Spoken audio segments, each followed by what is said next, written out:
Hello everyone, this is a back with a look at this week's mail, which I actually got a fair bit this week. Some of it came like last week and a couple of things. But decks and games, let's check them out. Side note here, little note. Next week may or may not be a video. The next 2 weeks actually may or may not be a video. For mail, I'll try to keep up with the other videos. In fact, I think I pretty much got everything covered for this month.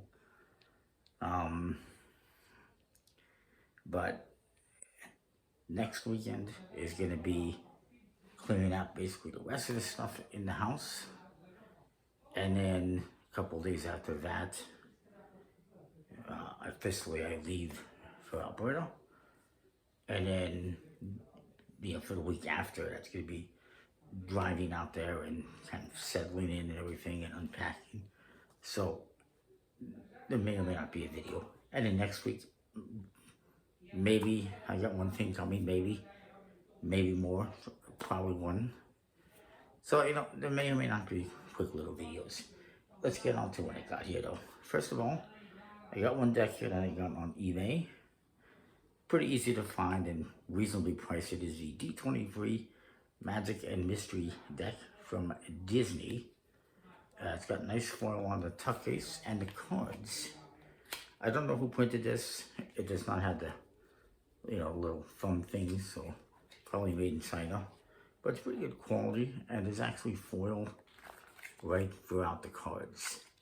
These were made for D23, which is some kind of a Disney fan club. But you can get them on eBay for like 10 bucks. Pretty good quality and nice, completely foiled. If you like Disney, definitely worth checking out. Then I got two here that I got on Vanishing Ink. Two separate orders. The first one is the latest from Mechanic Industries. It's the 8-ball Magic deck, which is pretty nice. It's animated and it also has some cool reveals that you can use. And then there is the Bicycle Playful Dogs. This is by Rented Decks, designed by Eric Christian, I believe it was.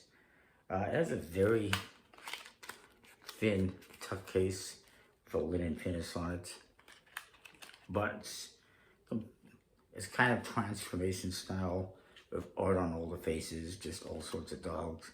There's a huge list of all the dogs. I'm not going to go through it, so you can find that if you're interested. And I got some decks here that I got from Poker Stud 52.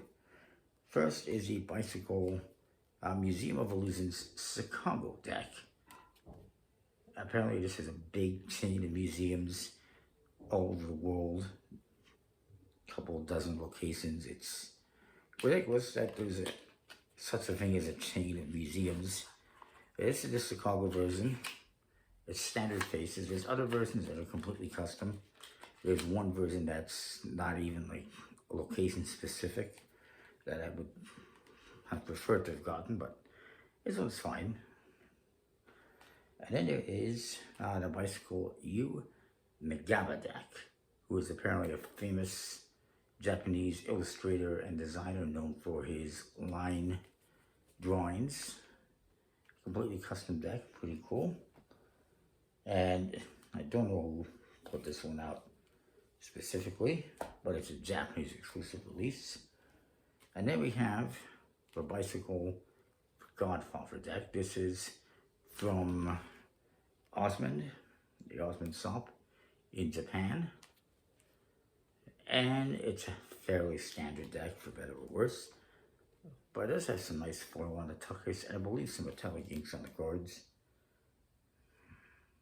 Kind of casino style with the Johnny Fontaine Casino.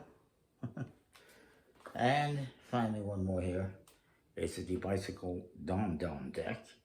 Dom Dom is a fast food chain from Japan, apparently their oldest fast food chain, known for burgers and fries. Yum yum. Dom Dom, yum yum. That could be the slogan. And this one is customized like a lot of the other food decks with chord cards, standard chord cards enjoying food. And one thing that I really like about this one is 4 colored suits. And the jokers and even the ad cards have different colors as well. So I really like this one. Really cool. And you can find them on eBay and elsewhere if you're interested. Then I got some games. First I got a trick-taking game here.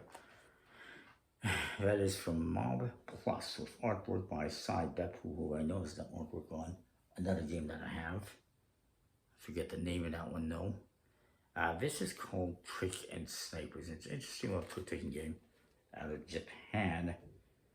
Unfortunately, it cost me an arm and a leg to get it because not only was it a little bit pricey to get it, you know, in the aftermarket on Board Game Geek because that's the only place to get it, but then it was shipped UPS, and UPS is like, give me money.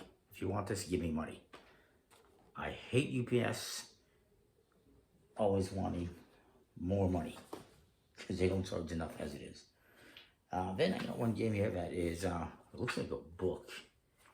And this is from Kickstarter. Yo Doggies is actually kind of the brand name. The game is actually OEC Food Stall Class, which is a little bit of a self-collection game. Still need to look at it, but it seems pretty cool. I do think it's kind of weird that they didn't put the name of the game on the box, which is really weird, but yeah. First time design it all. Seems pretty cool. Then I got a couple of games here that I got from Board Game Bliss here in Canada. The first one was a pre-order, and they're both from Helvetique. I do like Helvetique. The first one is Strato, which is a one-player game, though I think you might be able to play with more players. And basically it's a multi-level logic card game, it says, where you are trying to manipulate the weather to the test, hold the elements, overcome challenges, and win the game. Basically, you're playing these weather cards, activating the unique effect of that card, and trying to overcome the game's 10 challenges. Seems pretty cool. Nice artwork. The other one I got from them is called Alpina, which is all about birds, and this one's not a solo game. It's all about laying out cards and trying to score points for how you lay them out. So pretty cool. And then I got 3 games here that I got from Bezier Games. And it came with a sticker because I joined their Wolfpack thing. I mean, it was like $10 to join their membership. It allowed me to get these games free, although they somehow slipped past them that they were supposed to send me these games, but I contacted them like, oh, whoops, we'll send them out to you. But I did also get like a $10 discount, so it paid for itself. Can't complain about that. The games I got, first of all, are these are all trick-taking games. We got Zalatar from Chris Ray. These are all from Bezier Games. And this is a game, trick-taking game, where you have cards that have different colors. There's different amounts of cards in each suit. And it tells you on the back what the color is and the range of numbers for that suit. And you're going to have these cards. You're going to get dealt a hand of cards.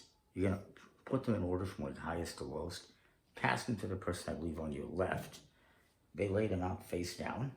They're going to know what suits they have and kind of the range, you know, what the range of those suits are. And that's going to help them try to figure out what values they actually have. And it's a trick-taking game. One person plays a card of a certain suit, everyone else has to follow if they can. Highest card wins, and try to score points. You'll also be able to bid on tricks by taking 2 cards, looking at them, and choosing what the value of one of them for how many tricks you think you're going to win. So, it's pretty cool. I think originally it was called Magic Trick when it was in a more earlier version.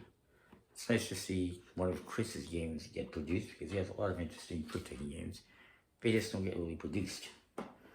Next we have Sears Catalog, which is from Taylor Reiner and Bezier Games. Taylor is known for his YouTube channel, Taylor's Trick-Taking Table, which I do recommend checking out. He has tons of trick-taking games that he covers. He's kind of wacky and interesting but fun. If you like trick-taking games, he's got lots of them. Way more than I do. I mean, I got a lot of the ones that he's done, but I've got some as well that he hasn't done. I can say that with pretty certainty. But he has way more than me. In this game, Sears catalog, it's kind of inspired by, designed based on like old school, well, Sears catalogs, department store catalogs. And basically it's trick taking with a bit of set collecting. What I can tell is artifacts to collect and stuff like that. You're trying to make sets of cards, runs and sets, and yeah, it seems pretty cool. You can hear some chips getting banging around on there a little bit. Good quality on these free games as well. And the next one, the last one I got from Bezier is Rebel Princess. This is the deluxe edition. And it's just from Zombie Pale and a bunch of designers.